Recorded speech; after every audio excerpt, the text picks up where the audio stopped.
Participan los musulmanes. Esto dio una circunstancia, esa España del siglo XI implicaba que la península ibérica entre el XI y el XIII iba a seguir un camino de convivencia. Si entendemos por convivencia entre musulmanes y cristianos, añadamos también las comunidades judías, la matizamos mucho. Siempre hay un dominador, o es musulmán o es cristiano.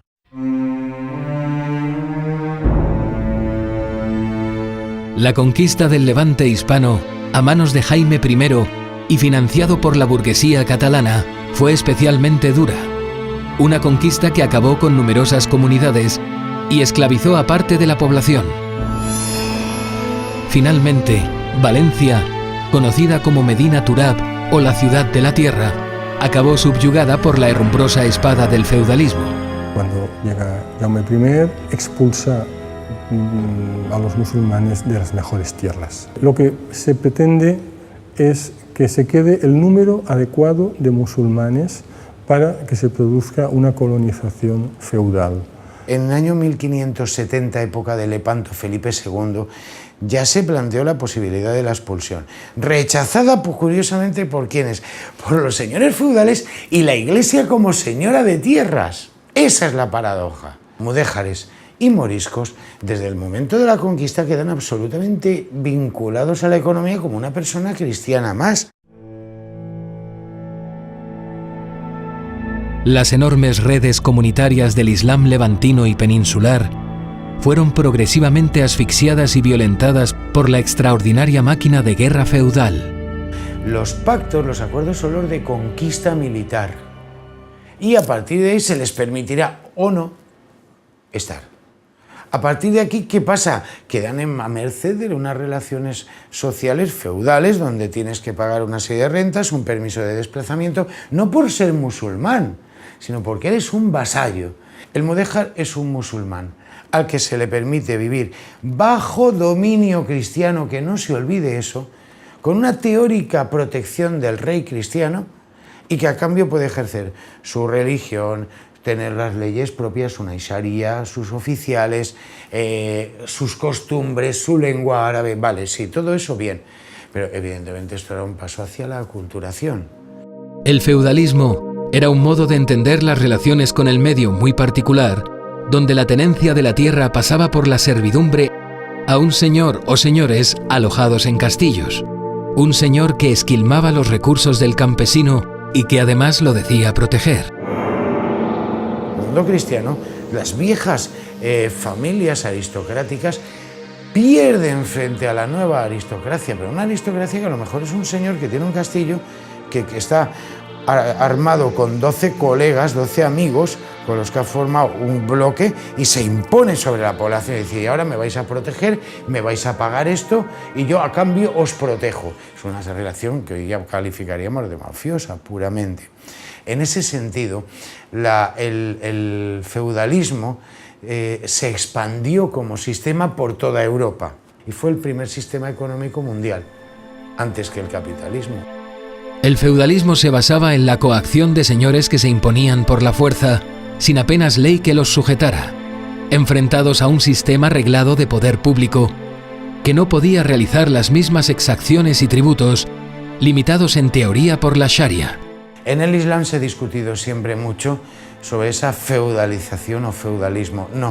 No se alcanza. Incluso, curiosamente, el desembarco de los poderes militares contra el Estado se produce antes que en el mundo cristiano. Los árabes tienen algo como una especie de cuasi feudalismo, puesto que, por ejemplo, pues hay tribus árabes que habían ayudado a la conquista o que tenían la misión de controlar el territorio, que vivían de los impuestos, de parte de los impuestos de los autóctonos, pero no tenían poder jurisdiccional, ellos no podían juzgar, es decir, casi ninguna de las características del feudalismo se cumple aquí. Las familias extensas que habitaban con libertad amplios territorios del Levante, en solidaridad, interesaban muy poco a los señores feudales y a la Iglesia, que con su nuevo sistema impositivo conseguían romper familias extensas y fraccionarlas en unidades de tributación más reducidas. La estructura de familia musulmana no tiene sentido dentro de la sociedad cristiana, para empezar, pero es mucho más fácil dividir la tierra entre unidades familiares concretas y asignar parcelas dentro de una villa, de un pequeño pueblo, mientras que si tú has de asentar comunidades más extensas, por ejemplo, en un pueblo, en una villa, vas a tener problemas porque ya no te vale la simple división parcelaria clásica. Cuando se crean lo que se llaman morerías, que son espacios generalmente periurbanos a una ciudad o a un pueblo, para asentar musulmanes, se les obliga a asentarse a la manera cristiana, es decir, en espacios parcelados de acuerdo a unos lotes muy concretos. En cambio, los musulmanes que habitan en espacios que no han sido creados por los cristianos, sino en espacios que ya vienen de antiguo, siguen sus pautas de asentamiento semejantes a las que han tenido siempre y a las que siguen vivas en el norte de África o en el Yemen. Unidades de vivienda más o menos extensas, pero nunca unifamiliares, dispersas en un espacio no demasiado grande, pero donde conviven a lo mejor 10, 12 unidades familiares en ese punto. Hay un sometimiento de la población musulmana, cristiana o lo que sea, a los señores, que cada vez van definiéndose. Y esos señores necesitan rentas y que trabajen otros para ir a la guerra. El interés de la aristocracia conquistadora por exprimir a los despectivamente llamados moriscos en las crónicas se extendería durante muchos siglos.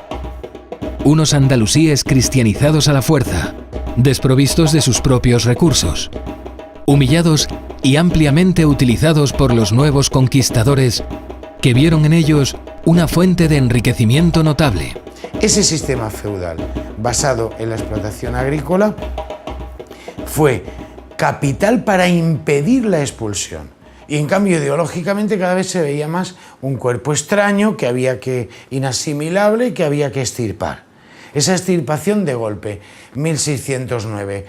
Hay que pensar que a los valencianos, a los moriscos valencianos, como a los granadinos, se les tuvo que expulsar con los tercios de Flandes. Si nos dicen, tiene usted 30 días para dejar su casa, todo lo que usted tenga, su trabajo, y se va fuera, a su tierra, y ese destino además, que hoy todavía en Túnez, en Argelia, en Marruecos, se aprecia de esa presencia de moriscos, de andalusíes, que son los que en parte pues, han perpetuado ese nombre, esa denominación. La expulsión de Valencia hundió durante casi un siglo a Valencia, hasta el siglo XVIII, pero es que Aragón aún está sumido en aquella crisis, o Granada. Desde las torres de Quart, cañoneadas por el ilustrado francés, observamos esos arcos ojivales tan empleados en Al-Ándalus y los lienzos de murallas que nos indican que un día esta ciudad estuvo cercada. Estos núcleos fundacionales los vemos en la Almoina, centro histórico de la ciudad, bajo las extrañas ondulaciones del agua que cubre la estancia en uno de los museos más originales de la península. Un centro que fue sede de gobierno de la antigua Valansilla islámica, posterior a la antigua Valentia republicana y romana. Todos los estratos los tenemos aquí: Roma, reino visigodo, Al-Ándalus, feudalismo, en superposiciones de mundos clásicos y conocidos, aunados y solapados para que todo, a pesar de los cambios, permanezca igual, inalterable.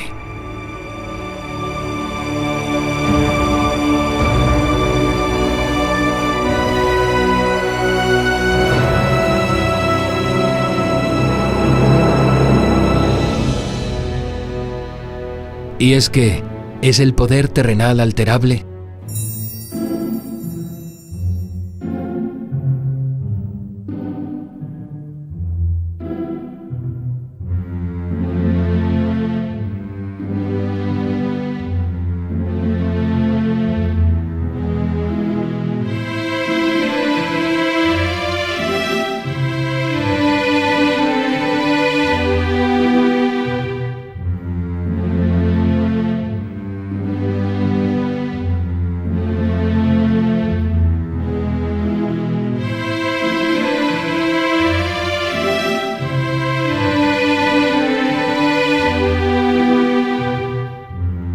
Desde las profundidades de los huertos y las numerosas acequias del oriente peninsular, aún resuenan ecos de un Al-Ándalus vibrante, como mar blanco de orilladas ciudades, rizadas olas que nos traen, en su insistencia, la fuerza de un Mediterráneo humanizado y urbanizado, inolvidable para el primer visitante.